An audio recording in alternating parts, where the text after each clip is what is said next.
Hello everyone, so welcome back to my channel. Definitely आज की video भी बहुत ही इंपॉर्टेंट होने वाली है, जहां हम लोग देखेंगे कि जब एफआई यानी कि फॉरेन इंस्टीट्यूशन प्लेयर जब सेल करते हैं तो मिड कैप स्टॉक्स पर क्या असर पड़ता है। ठीक है, डेफिनेटली बहुत ही बेकार असर पड़ता है। तो उसकी डिटेल एनालिसिस करेंगे कि एफआईज क्यों बेचते हैं, और वो जो बेचते हैं तो वो असल में बेच के पैसा वो कहाँ पे मतलब साइकिल होता है उनका, कि पैसे वो कहाँ रोटेट करेंगे।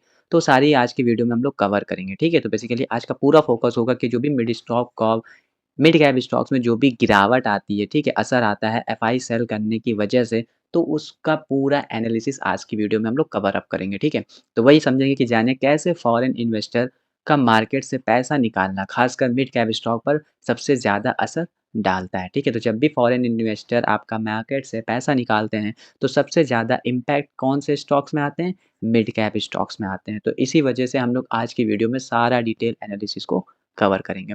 और डेफ़िनेटली वे चैनल पहली बार आया तो चैनल को सब्सक्राइब करके बेल नोटिफ़िकेशन ऑन कर लेना।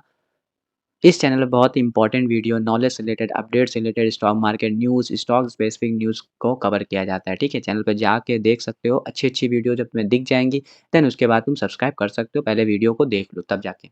ठीक है? तो डेफ़िनेटली चैनल को ज़रूर सब्सक्राइब कर लेना, ताकि आने वाली जो भी इंपॉर्टेंट वीडियोज़ हैं, नॉलेज वाली हो गई या किसी भी टाइप की हो गई, इंपॉर्टेंट स्टॉक मार्केट से रिलेटेड, वो सब तुम्हें मिल सकें।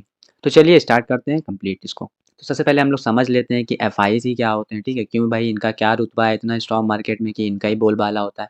तो एफआईज़ क्या होते हैं? तो एफआईज़ बेसिकली एक फॉरेन इंस्टीट्यूशनल इन्वेस्टर होते हैं। ये कौन से इंस्टीट्यूशनल इन्वेस्टर होते हैं? फॉरेन। फॉरेन मतलब बाहरी लोग होते हैं जिनके पास बहुत पैसा होता है। जैसे इंडिया में बैंक हो गए, म्यूचुअल फंड हो गए, ठीक है? तो इनके पास बहुत पैसा होता है, तो ये डीआईआईज़ होते हैं, इनको डीआईज़ यानी डोमेस्टिक इंस्टीट्यूशन बोलते हैं, घरेलू घर के स्टॉक इंडियन के। वैसे ही एक फॉरेन होते हैं, दैट इज़ कॉल्ड एफआईआईज़, वो बेसिकली फॉरेन इंस्टीट्यूशन यानी बाहरी लोग होते हैं, और बाहरी लोग कोई बहुत बड़ी-बड़ी कंपनियाँ, ठीक है? उनका बेसिकली इन्फ्लुएंस, उनका बेसिकली इंस्टीट्यूशन जो पैसा इंडियन मार्केट में इन्वेस्ट करते हैं, ठीक है? और डेफ़िनेटली फॉरेन जो इंस्टीट्यूशंस होते हैं वो कोई ख पार्टिकुलरली किसी स्पेसिफिक कंट्री में इन्वेस्ट नहीं करते, वो हर कंट्री में अच्छी-अच्छी क स्टॉक मार्केट में इन्वेस्ट ही करते हैं, ठीक है? तो फॉरेन इंस्टीट्यूशन वर्ड से ही समझ में आना चाहिए कि जो बाहरी निवेशक होते हैं, इंस्टीट्यूशनल निवेशक यानी उनके पास बहुत बड़ा पैसा होता है, बहुत ज़्यादा पैसा होता है, ठीक है? तो एफआईज़ यानी कि फॉरेन इंस्टीट्यूशनल इन्वेस्टर्स, बड़े-बड़े इंडिया के शेयर खरीदते और बेचते हैं, यानी कि ऐसे बड़े-बड़े इन्वेस्टर जो इंडिया के शेयर्स को खरीदते और बेचते हैं, ठीक है? लेकिन वो कौन से होते हैं? बाहरी लोग होते हैं, ठीक है? एफआईज़। तो ये बहुत ही बड़े इन्वेस्टर होते हैं, बड़े इन द सेंस कि बहुत बड़ा अमाउंट होता है, ठीक है? बहुत ही बड़ा अमाउंट होता है, पूरी-पूरी मार्केट को इन्फ्लुएंस कर देते हैं, अपने शेयर खरीदते और बेचते हैं। जब इनकी बाइंग आती है तो मार्केट पूरा बुल रन में भागता है, और जब इनकी सेलिंग आती है तो मार्केट पूरा बेयर रन में चला जाता है, ठीक है?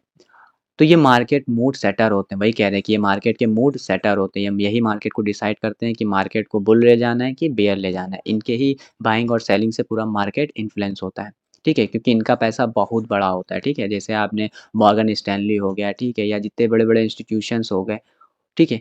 उनका ही पैसा बेसिकली इस इंडियन इंस्टीट्यूशन इंडिया में लगने को कहते हैं फॉरेन इंस्टीट्यूशन, ठीक है? तो समझ में आया कि एफआईज़ क्या है? फॉरेन इंस्टीट्यूशन इन्वेस्टर होते हैं, ठीक है? ये बहुत बड़े-बड़े इन्वेस्टर होते हैं जो इंडिया के शेयर्स को खरीदते और बेचते हैं, ठीक है? और यही मूड सेटर होते हैं। अगर इनको बुल रन मार्केट में तो डेफ़िनेटली बिना एफआईज़ की बाइंग से बुल रन नहीं आ सकता, और बेयर रन चल रहा है तो डेफ़िनेटली एफआईज़ सेल ही कर रहे हैं तभी बेयर रन में चल रहा है मार्केट।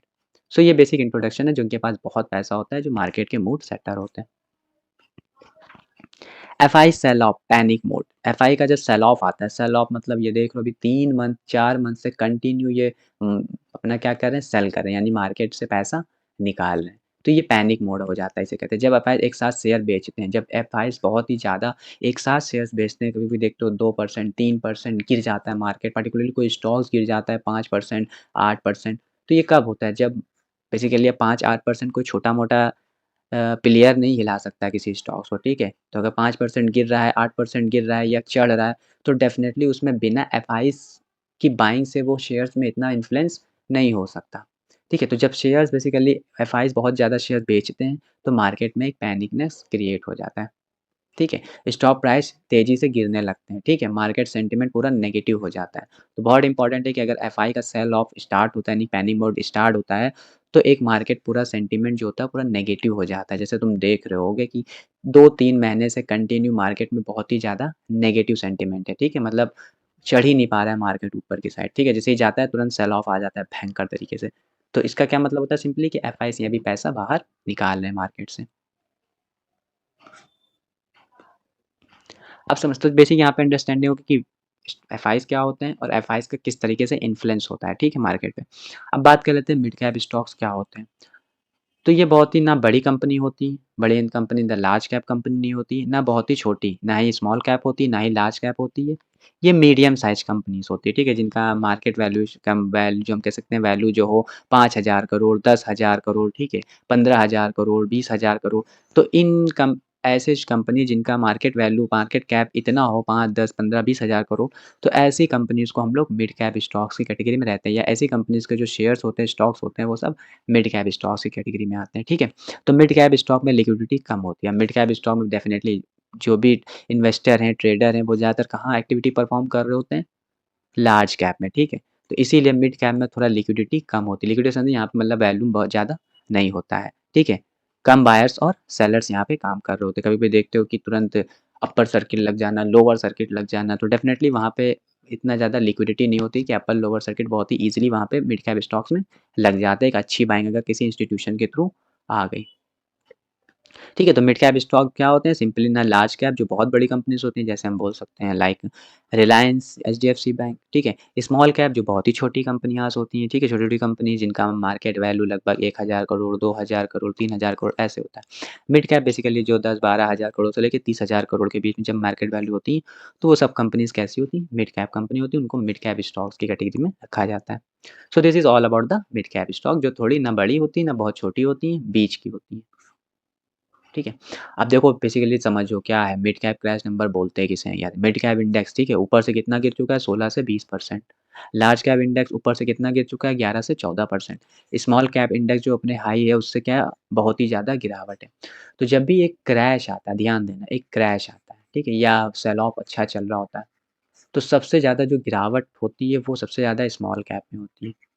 रीज़न क्योंकि स्मॉल कैप कंपनियाँ भागती भी बहुत तेज़ हैं और गिरती भी बहुत तेज़ हैं, ठीक है? तो जब भी एक क्रैश आता है तो सबसे ज़्यादा कहाँ पे पैनिकनेस आती है तो हम कहते हैं स्मॉल कैप इंडेक्स में आती है जो बहुत ही ज़्यादा गिरते हैं। सेकंड होते हैं मिड कैप, मिड कैप में क्या होता है? स्मॉल कैप से थोड़ा कम गिरावट होती है लाइक यहाँ बोल सकते हैं 16 से 20% की गिरावट, ठीक है? On an average.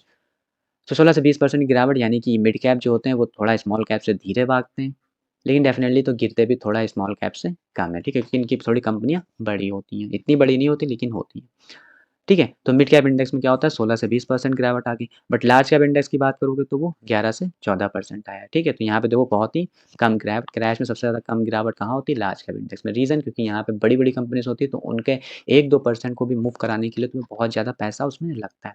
But mid cap index, small index में इतना इसमें आप ईज़िली 5-10% एक बड़ा इंस्टीट्यूशन प्लेयर मूव करा सकता है, लेकिन लार्ज कैप इंडेक्स के 1% को भी मूव कराने के लिए बहुत पैसा लगता है। इसलिए इसमें गिरावट या चढ़ावट भी बहुत कम होती है, यानी कि आप गिरेंगे कम तो चढ़ेंगे भी कम, ठीक है? स्मॉल कैप इंडेक्स इसीलिए ज़्यादा गिरते भी बहुत ज़्यादा है और चढ़ता भी बहुत ऊपर है। So this is all about the crash के बेसिस में बात। कुछ एग्ज़ाम्पल देख लेते हैं, ठीक है? जब एफआईआई क्योंकि अभी कंटिन्यू 3-4 महीने से सेल ऑफ कर रहे हैं, तो क्या हकीकत है, वो दिख जाएगी इन स्टॉक्स में, ठीक है? जैसे दिख रहा है कि एफआईआईज़ ने इन स्टॉक्स को ज़मीन पर ला दिया, ठीक है? ये कुछ कंपनीज़ हैं निफ्टी 500 की, जिन पर एफआईआईज़ ने ज़बरदस्त सेलिंग करी है, लास्ट के 1-2 महीने में। जैसे कि रिलायंस पावर देख लो, तो कितना गिर चुका है, डाउन हो चुका है 33 यानी कि अपने हाईएस्ट लेवल से 33% गिर चुका है।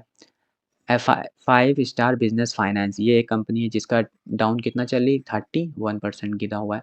आदित्य बिरला रियल एस्टेट की बात कर लेते हैं तो ये कम से कम 26% अपने हाई से गिरा हुआ है। नेवियन सॉफ्टवेयर टेक्नोलॉजी बात कर लेते हैं तो ये 24% अपने हाई से गिरा हुआ है और अकुमा ड्रग्स एंड फार्मास्यूटिकल की बात कर लेते हैं तो ये 21% गिरा हुआ है। तो डेफ़िनेटली इतना ज़्यादा गिरावट कब आएगी? इतना ज़्यादा गिरावट तभी आएगी जब एफआईआईज़ अपना सेल ऑफ मारेंगे। तो देख रहा है कि अगर एक एफआईआईज़ ने इन स्टॉक्स में बेचा है, जिसकी वजह से ये कहो कितना-कितना मतलब अपना 25% से भी ज़्यादा ये अपनी मार्केट वैल्यू को लूज़ कर गए हैं। तो कितना ज़्यादा इम्पैक्ट आता है एफआईआईज़ से। कुछ और स्टॉक देख लेते हैं जिसमें एफआईआईज़ ने सेल मारा है, उनको भी ज़मीन पर ला के रख दिया है। जैसे वेल्सन लिविंग जो कि 20% की डाउन पे चल रहा है, भेल जो है जो 20% डाउन पे चल रहा है, प्रेज इंडस्ट्री जो 20%, एफएफसीआई जो कि 20% और ब्रिज एंटरप्राइज़ ये भी 18%। तो ये सब इतना ज़्यादा क्यों गिरे हुए हैं? डेफ़िनेटली इसका मेन रीज़न है कि एफआईआईज़ ने यहाँ से अपना स्टेक रिड्यूस किया, रिड्यूस इन द सेंस कि यहाँ पे सेल ऑफ मारा है। सो ये देखो इतना इम्पैक्ट आता है किसी भी स्टॉक में जब वहाँ पे एफआईआईज़ थोड़ी-सी अपनी पोज़ीशन को रिड्यूस करते हैं, सेल ऑफ मारते हैं। ये जितनी कंपनी भी हैं बेसिकली कौन सी है, मिड कैप कंपनी है। आप डेफिनेटली जो पीछे देख रहे हो ये सब क्या है, सब मिड कैप कंपनी है। इसीलिए मिड कैप में ही सबसे ज़्यादा सेंसिटिविटी होती है, क्योंकि लार्ज कैप से बहुत ही रेयर होता है कि एफआईज बहुत ही स्टेक अपना रिड्यूस करें, ठीक है। तो डेफ़िनेटली ज़्यादा उनका हलचल कहाँ की जाती है उनको ज़्यादा? मिड कैप स्टॉक में वो ज़्यादा हलचल परफ़ॉर्म करते हैं, ठीक है? तो सेंसिटिव क्यों होते हैं रीज़न? क्योंकि लिक्विडिटी कम होती है। अगर एक बड़ी डील्स भी होती तो बहुत तेज़ी से स्टॉक प्राइस मूव करता है, ठीक है? तो लिक्विडिटी कम होती है, यानी बायर सेल्स इतने कम, इतने ज़्यादा हाई अमाउंट वैल्यू में नहीं होते जितना लार्ज कैप होता है। तो अगर एक बड़ी डील भी होती है, अच्छी खासी बड़ी डील भी होती है, तो बेसिकली स्टॉक प्राइस में बहुत ही ज़्यादा हलचल होती है, ठीक है? अगर एक बड़े इंस्टीट्यूशन ने एक मिड कैप स्टॉक्स में बाइंग मारी, तो डेफ़िनेटली अगर अच्छे अमाउंट से बाइंग मारी तो अपर सर्किट भी लग सकता है। सिमिलरली अगर एक बड़े इंस्टीट्यूशन ने मिड कैप स्टॉक्स में सेलिंग मारी, तो डेफ़िनेटली लोअर सर्किट भी लग सकता है, ठीक है? क्योंकि लिक्विडिटी कितनी कम होती है कि एक छोटी बड़ी डील से भी हम कह सकते हैं बहुत ही आसानी से ये इन्फ्लुएंस हो जाता है हमारे स्टॉक्स। वैल्यूएशन बहुत हाई होती है, स्टॉक महँगे तो गए थे। सिंपल ये है कि अब ये गिरे क्यों हैं भाई? एफआईज़ कोई भाई एफआईज़ के पास बहुत नॉलेज होती है, एफआईज़ सबसे ज़्यादा नॉलेज रखते हैं, ठीक है? मार्केट की। तो डेफ़िनेटली अगर वो किसी शेयर से निकल रहे हैं, तो डेफ़िनेटली उसके पीछे रीज़न होगा, विदाउट रीज़न वो शेयर से नहीं निकलते, ठीक है? उनको पहले ही न्यूज़ के बारे में पूरी फंडामेंटल के बारे में, उस स्टॉक की पूरी टेक्निकल के बारे में सारी एनालिसिस होती है, ठीक है? तो इसीलिए लोग एफआईज़ के, डीआईज़ की एक्टिविटीज़ को ट्रैक करते हैं, ठीक है? जब भी सुने होंगे आज ने बेचा, खरीदा तो कहाँ कितना स्टेक किसमें बढ़ा, किसमें घटा, तो क्यों एक्टिविटी नज़र रखते हैं लोग? क्योंकि एफआईज़ की एक्टिविटी सबसे इम्पोर्टेंट रोल प्ले करती है मार्केट में। तो लिक्विडिटी कम होने की वजह से सेंसिटिव होते हैं, ठीक है? वैल्यूएशन हाई हो जाता है भाई, क्योंकि क्या पता ये जो गिरे हैं स्टॉक्स या एफआईज़ निकले हैं, तो इनके फंडामेंटल के अकॉर्डिंग अब ये हाई वैल्यूएशन पे चल रहे थे, इसीलिए एफआईज़ ने क्या किया, प्रॉफिट बुक करके निकल गए। तो वैल्यूएशन हाई होने की वजह से भी, स्टॉक्स महँगे होने की वजह से भी एफआईज़ निकल जाते हैं, ठीक है? और अर्निंग ग्रोथ भी वीक हो सकती है। तो ये कुछ रीज़न है बेसिकली क्यों मिड कैप स्टॉक सेंसिटिव होते हैं और क्यों इतना ज़्यादा इन्फ्लुएंस होते हैं सबसे ज़्यादा।